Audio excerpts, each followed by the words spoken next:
friends, welcome back to our channel Legal Nexus. ഇന്നത്തെ വീഡിയോയിൽ നമ്മൾ പഠിക്കാൻ പോകുന്ന relationship between union and state. In India, before the formation of the Federation of the State were not sovereign entities.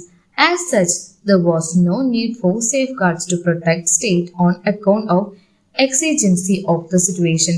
The Indian Federation has acquired characteristics which are quite different from the American model. Center and state relation.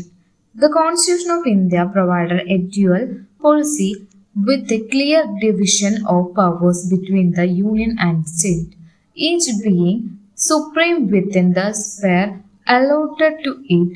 The Indian Federation is not the result of an agreement between independent units, and the units of Indian Federation cannot be leave the Federation. Thus, the Constitution claims elaborate provisions to regulate the various dimensions of the relation between the center and state. The relation between center and state are divided as legislative relations, administrative relations, and financial relations. Indian constitution centre and state റിലേഷൻസിനെ കൃത്യമായാണ് divide ചെയ്തിട്ടുള്ളത്. അതുകൊണ്ട് തന്നെ ഇരുവർക്കും നൽകിയിട്ടുള്ള മേഖലകളിൽ അവർക്ക് പൂർണ്ണമായിട്ടും പരമാധികാരമാണുള്ളത്. അതുപോലെ ഇന്ത്യൻ ഫെഡറേഷൻ എന്ന് പറയുന്നത് ഒരു കരാറിന്റെ രൂപത്തിൽ കൂടിച്ചേർന്ന് തയ്യാറാക്കിയതല്ല. അതുകൊണ്ട് ഏതെങ്കിലും ഒരു സ്റ്റേറ്റിന് അതിന്റെ ഫെഡറേഷനിൽ നിന്ന് ഒഴിഞ്ഞു മാറാനായി സാധിക്കില്ല. സെൻട്രൽ ആൻഡ് സ്റ്റേറ്റ് റിലേഷനെ മെയിൻലി മൂന്നായി ഡിവൈഡ് ചെയ്തിട്ടുണ്ട്: legislative relation, administrative relations and financial relations. Legislative relations. Article 245 to 255 of the Indian Constitution deals with the legislative relation between center and state. There are four aspects of legislative relationship between the center and state, which are as follows: territorial extent of central and state legislation, distribution of legislative subject, parliamentary legislation in the state field, center's control over state legislation. Article 245 മുതൽ 255 വരെയുള്ള ഭാഗങ്ങളിലാണ് state and central തമ്മിലുള്ള legislative റിലേഷനെ കുറിച്ച് പറയുന്നത്. Mainly 4 aspect ആണ് ഇതിൽ ഉപയോഗിച്ചത്: territorial extent of central and state legislation, അതുപോലെ തന്നെ ഡിസ്ട്രിബ്യൂഷൻ ഓഫ് ലെജിസ്ലേറ്റീവ് സബ്ജക്ട്സ് എന്ന് പറയുമ്പോൾ 3 ലിസ്റ്റുകളെ ഡിവൈഡ് ചെയ്തിട്ടുണ്ട്. ആ ലിസ്റ്റാണ് ഇതിൽ ഉൾപ്പെടുത്തിയിട്ടുള്ളത്. അതുപോലെ parliamentary legislation in the state field, centre's control over state legislation തുടങ്ങിയവയാണ് ഈ 4 ആസ്പെക്ട് എന്ന് പറയുന്നത്. Territorial extent of central and state legislation എന്താണെന്ന് വ്യക്തമായി നോക്കാം. The ability to pass legislation that covers all or part of India's territory belongs to parliament. Laws can be passed by the state legislation that is applicable to entire state or only a portion of it, unless there is sufficient connection between the state and the object. State laws are not applicable outside the state. The only body with the power to pass extraterritorial rights legislation is Parliament. Territorial extent of central and state legislation എന്നതുകൊണ്ട് ഉദ്ദേശിക്കുന്നത് ഏതെങ്കിലും ഒരു സ്റ്റേറ്റിനുള്ളിൽ എന്തെങ്കിലും തരത്തിലുള്ള law നിർമ്മിക്കുകയാണെങ്കിൽ ആ സ്റ്റേറ്റിന്റെ അണ്ടറിലുള്ള ആ ജൂറിസ്ഡിക്ഷനിൽ മാത്രമേ ആ ലോ അപ്ലിക്കബിൾ ആകുകയുള്ളൂ. എന്നാൽ പാർലമെന്റ് അല്ലെങ്കിൽ യൂണിയൻ സെൻട്രൽ ഗവൺമെന്റ് നിയമിക്കുന്ന എല്ലാ തരത്തിലുള്ള നിയമങ്ങളും ഇന്ത്യയിലുള്ള എല്ലാ ഭാഗത്തിലുള്ള സ്റ്റേറ്റിലെ ആൾക്കാർക്കും ബാധകമാണ്. അതുപോലെ തന്നെ യൂണിയന് ഏതെങ്കിലും ഒരു പർട്ടിക്കുലർ പോർഷൻ ഓഫ് സ്റ്റേറ്റിൽ അവർക്ക് ഒരു പ്രത്യേകമായിട്ട് നിയമം നിർമ്മിക്കാനുള്ള അധികാരവും യൂണിയന് മാത്രമാണ് ഉള്ളത്. ഡിസ്റ്റിങ്ഷൻ ഓഫ് ലെജിസ്ലേറ്റീവ് സബ്ജക്ട് നോക്കാം. The union list, state list and concurrent list are 3 divisions established by the Constitution of India. Parliament is exclusive authority when it comes to the union list.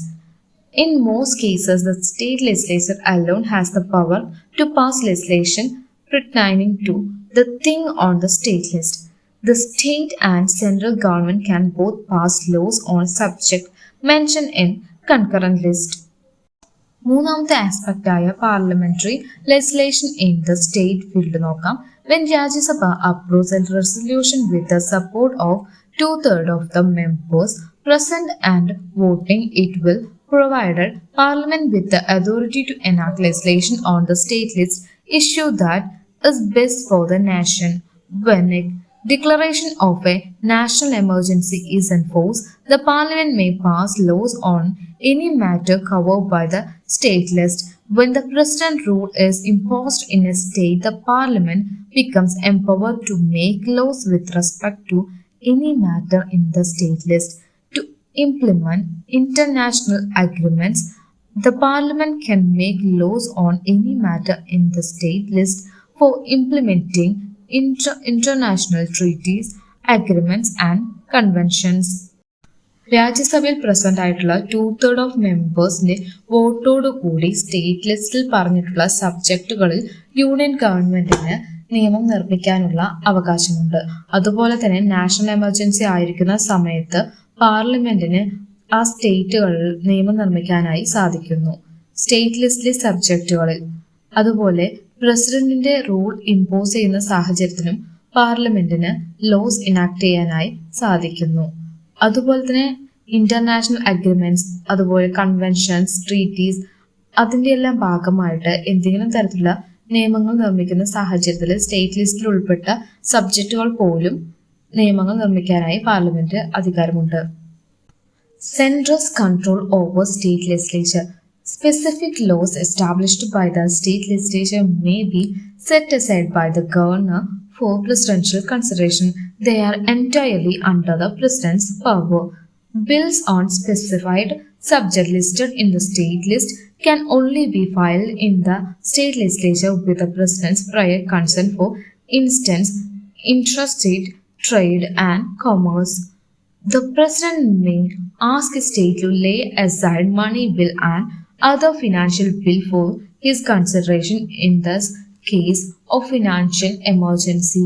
Centres control over state legislature എന്നതുകൊണ്ട് ഉദ്ദേശിക്കുന്നത് state ലിസ്റ്റിൽ പറഞ്ഞിട്ടുള്ള ചില specific ആയിട്ടുള്ള സബ്ജക്റ്റുകളിൽ law നിർമ്മിക്കാനായി state ലെജിസ്ലേച്ചറിന് പ്രസിഡന്റിന് മുൻകൂർ അനുമതി വേണം. അതുപോലെ തന്നെ സ്റ്റേറ്റ് ലിസ്റ്റിൽ പറഞ്ഞിട്ടുള്ള ചില കാര്യങ്ങളിൽ നിയമം നിർമ്മിക്കാനായി പ്രസിഡന്റിന് മുൻകൂർ അനുമതി വേണം. ഫോർ ഇൻസ്റ്റൻസ് ആയിട്ട് ഇൻട്രാ-സ്റ്റേറ്റ് ട്രേഡ് ആൻഡ് കൊമേഴ്സ്, അതൊക്കെ ഇതിൻ്റെ അണ്ടറിൽ കൊണ്ടുവരാനായിട്ട് സാധിക്കും. അതുപോലെ ഫിനാൻഷ്യൽ എമർജൻസി പ്രഖ്യാപിക്കുന്ന സാഹചര്യത്തിൽ മണി ബിൽ ആൻഡ് മറ്റ് ഫിനാൻഷ്യൽ ബിൽസ് അതിനെ സംബന്ധിച്ചുള്ള കാര്യങ്ങൾ പ്രസിഡന്റിന്റെ അനുമതിയോട് കൂടി മാത്രമേ പ്രസന്റ് ചെയ്യാനായിട്ട് സാധിക്കുകയുള്ളൂ. Subject matter. Article 246 is related to subject matter of law making power of the Parliament and State Legislature. Parliament List 1 Union List, State Legislature List 2 State List, both List 3rd Concurrent List. ഇതിന് മുൻപത്തെ വീഡിയോസിൽ നമ്മൾ 3 ലിസ്റ്റിനെ കുറിച്ച് വിശദമായി പഠിച്ചാണ്. ഇതിൽ നമ്മളൊന്ന് ബ്രീഫായിട്ട് പറഞ്ഞു പോകുന്നുണ്ട്. Union list, exclusive authority of Parliament power to make laws on this subject. These are matter of national importance. Present number of subject 100. Originally 97. Defense, atomic energy, foreign affairs, citizenship, banking, etc. ഇതെല്ലാം union ലിസ്റ്റിന്റെ അണ്ടറിലാണ് വരുന്നത്. State list. The state legislature has exclusive power to make laws on the subjects they related to local and regional matters. Present number of subjects 61, originally 66. For example, public order, police, public health, water, land, agriculture ഇതെല്ലാം state ലിസ്റ്റിന്റെ അണ്ടറിൽ വരുന്നതാണ്. Concurrent list നോക്കാം. Both the Parliament and State Legislature can make laws on this subject. If there is a conflict, the central law prevails. Present number of the subjects 52, originally 47. For example, criminal law, marriage law, etc. Administrative relations നോക്കാം. Article 256 to 263(1). Administrative relations are basically executive relation. The executive power is co-extensive with legislative power. Basic principles of union-state executive relations. Article 256 provides that executive power of every state shall be so exercised as to ensure compliance with the law made by Parliament and existing laws which apply in the state. Article 257 Control of Union over state in certain cases. The executive power of every state shall be so exercised as not to impede or prejudice the exercise of the executive power of Union. Article 257 Clause 1. The executive power of the Union shall extend to giving of direction to a state in normal circumstances as to the construction and maintenance of means of communication declared in the said direction to be of national or military importance. Article 257 Clause 2 as to measure to be taken for the protection of railways within the state list. Article 257 Clause 3. The executive power of Union shall extend to the giving direction to as state in case of emergency. Article 353. During the proclamation of national emergency, Centre can give direction on all matters. Article 356. During President's rule imposed, the state executive comes under the Union. ഏതെങ്കിലും തരത്തിലുള്ള construction and maintenance of means of communication under national or military ഇമ്പോർട്ടൻസുമായി ബന്ധപ്പെട്ട കാര്യങ്ങൾ യൂണിയന് ഇടപെടാനായി സാധിക്കുന്നു. അതുപോലെ railway പ്രൊട്ടക്ഷന്റെ ഭാഗമായി വരുന്ന സാഹചര്യങ്ങളിലും യൂണിയന് ഇടപെടാനായി സാധിക്കുന്നു. അതുപോലെ തന്നെ എമർജൻസി സമയങ്ങളിൽ യൂണിയൻ ഗവൺമെന്റിന് സ്റ്റേറ്റ് ലിസ്റ്റിലുള്ള എല്ലാ സബ്ജക്റ്റുകളിലും ഇടപെടാനായി സാധിക്കുന്നുണ്ട്. Article 258A. Power of the state to entrust function to the Union. The governor of a state may, with the consent of the governor of India, entrust either conditionally or unconditionally to that government or to its officer function in relation to any matter to which the executive power of the state extend. Article 261 provides that full faith and credit shall be given throughout the territory of India, public the acts, records and judicial proceeding of the Union and of every state. Financial judgment or order delivered or passed by civil courts in any part of the territory of India shall be capable of execution anywhere within the territory according to the law. Article 258A പ്രകാരം ഗവർണർക്ക് Indian ഗവൺമെന്റിന്റെ കൺസെന്റോട് കൂടി state ലിസ്റ്റിൽ പറഞ്ഞിട്ടുള്ള ഏതെങ്കിലും തരത്തിലുള്ള executive പവേഴ്സോ ഫങ്ഷൻസോ കേന്ദ്ര ഗവൺമെന്റിന്റെ ഉദ്യോഗസ്ഥർക്ക് നൽകാവുന്നതാണ്. അതുപോലെ ആർട്ടിക്കിൾ 261 പ്രകാരം ഏതെങ്കിലും ഒരു സ്റ്റേറ്റിന്റെ അണ്ടറിലുള്ള പബ്ലിക് ആക്ട്സ്, റെക്കോർഡ് അല്ലെങ്കിൽ ജുഡീഷ്യൽ പ്രൊസീഡിങ്സ് ഇന്ത്യയുടെ മറ്റു ഭാഗങ്ങളിലേക്കും ഉൾപ്പെടുത്താനായി സാധിക്കുന്നതാണ്. അതുപോലെ തന്നെ ഏതെങ്കിലും ഒരു സിവിൽ കോഡിൽ പ്രഖ്യാപിച്ചിട്ടുള്ള ഒരു ജഡ്ജ്മെന്റ് ടെറിട്ടറിയുടെ മറ്റ് ഭാഗങ്ങളിലേക്കും കൊണ്ടുവരാനായി സാധിക്കുന്നതാണ്. Adjudication of water disputes. Article 262(1) provides that Parliament may by law provide for adjudication of any dispute or complaints with respect to the use, distribution or control of the waters of or in any intrastate river or river valley.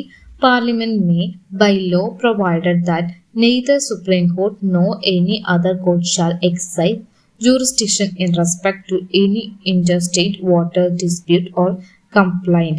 Article 262(2). Parliament has enacted Interstate Water Dispute Act 1956 under Article 262. Article 262 Clause 1 പ്രകാരം പാർലമെന്റിന് മാത്രമാണ് എന്തെങ്കിലും തരത്തിലുള്ള water dispute like എന്തെങ്കിലും interstate river or river വാലിയുമായി ബന്ധപ്പെട്ട് എന്തെങ്കിലും തരത്തിലുള്ള dispute arise ചെയ്യുകയാണെങ്കിൽ അതിനെ സംബന്ധിച്ചിട്ട് ഡിസിഷൻ എടുക്കാനുള്ള അധികാരം പാർലമെന്റിന് മാത്രമാണ്. അതുപോലെ തന്നെ സുപ്രീം കോർട്ടിനോ അല്ലെങ്കിൽ മറ്റേതെങ്കിലും കോർട്ടിനോ ഇതിനുമായി ബന്ധപ്പെട്ട തീരുമാനം പറയാനായി ജൂറിസ്ഡിക്ഷൻ ഇല്ല. അതുപോലെ പാർലമെന്റ് ഇത്തരത്തിലുള്ള വാട്ടർ ഡിസ്പ്യൂട്ടിനെ സംബന്ധിച്ച ഒരു ആക്ട് 1956 വാട്ടർ ഡിസ്പ്യൂട്ട് ആക്ട് കൊണ്ടുവന്നിട്ടുണ്ട് under article 262. Interstate Council. Article 263 provides for establishment of interstate council to effect coordination between the states and between the center and states. The president can establish such a council is at any time it appears to him that public interest would be served by its establishment. He can define the nature of duties to be performed by all such council and its organization and procedure. Article 263 specifies the duty that can be assigned to it in following manner: inquiring into, advice upon dispute which may arise between states, investigating and discuss in subjects in which the state of sender and the state have common interest, and making recommendations upon in such subjects, and particularly for the better coordination of policy and action on it. Recommendation of interstate council are advisory in nature and not binding. In Sarkaria Commission on Center-State Relation made a strong case for establishment of permanent interstate council under Article 263 of the Constitution. In persons of the above recommendation of the Sarkaria Commission, government established the Interstate Council in 1990. Article 263 ആണ് interstate കൗൺസിലിന്റെ എസ്റ്റാബ്ലിഷ്മെന്റിനെ കുറിച്ച് പറയുന്നത്. President ആണ് ഇത്തരത്തിലുള്ള council രൂപീകരിക്കുന്നത്. അതുപോലെ ഇത്തരത്തിലുള്ള council രൂപീകരിക്കുമ്പോൾ അതിന്റെ നേച്ചർ, ഡ്യൂട്ടി, റൂൾസ് അതെല്ലാം ഇദ്ദേഹം വ്യക്തമായി നിർദ്ദേശിക്കേണ്ടതാണ്. അതുപോലെ ആർട്ടിക്കിൾ 263 പ്രകാരം ഇത്തരത്തിൽ സ്റ്റേറ്റ്സിനിടയിൽ എന്തെങ്കിലും ഡിസ്പ്യൂട്ട് അറൈസ് ചെയ്യുകയാണെങ്കിൽ ഇൻക്വയറി കണ്ടക്ട് ചെയ്യുന്നത് ഈ കൗൺസിൽസ് ആയിരിക്കും. അതുപോലെ സ്റ്റേറ്റിനെയും സെന്ററിനെയും സംബന്ധിക്കുന്ന കോമൺ ഇൻട്രസ്റ്റ് ആയിട്ടുള്ള എന്തെങ്കിലും തരത്തിലുള്ള സബ്ജക്റ്റിനെ ഡിസ്കസ് ചെയ്യാനും ഇൻവെസ്റ്റ് ചെയ്യാനും ഇന്റർ സ്റ്റേറ്റ് കൗൺസിലിന് സാധിക്കുന്നു. കേന്ദ്രവും സംസ്ഥാനങ്ങളും തമ്മിലുള്ള കോർഡിനേഷൻ കുറച്ചുകൂടി മെച്ചപ്പെടുത്താനായി ഇത്തരത്തിൽ ഉള്ള കൗൺസിൽസ് പ്രവർത്തിക്കുന്നത്. അതുപോലെ തന്നെ ഇവർ നൽകുന്ന ഉപദേശങ്ങൾ എന്ന് പറയുന്നത് അഡ്വൈസറി മാത്രമാണ്, അല്ലാതെ ബൈൻഡിങ് അല്ല. സർക്കാരിയ കമ്മീഷനാണ് ആദ്യമായി ഇത്തരത്തിലുള്ള ഇന്റർ സ്റ്റേറ്റ് കൗൺസിൽസ് ആവശ്യമാണെന്ന് അവകാശപ്പെട്ടത്. പിന്നീട് 1990 ഇത്തരത്തിലുള്ള കമ്മീഷൻ നിലവിൽ വന്നു. കമ്പോസിഷൻ നോക്കാം. It consist following members: prime minister as chairman, chief minister of all States, chief minister of union territories having legislative assembly, administrators of union territories not having legislative assembly, governor of the state under president rule, 6 central cabinet ministers including the home minister to be nominated by the president, 5 ministers of cabinet rank or minister of state independent charge nominated by the chairman of council, prime minister are permanent invitees to the council. Central and state റിലേഷനുമായി ബന്ധപ്പെട്ട ആദ്യത്തെ part ഇവിടെ അവസാനിക്കുകയാണ്. അടുത്ത part നാളത്തെ വീഡിയോയിൽ നമുക്ക് കാണാം. Thank you for watching this video. If you found this video helpful, don't forget to like, share and subscribe for more legal insights.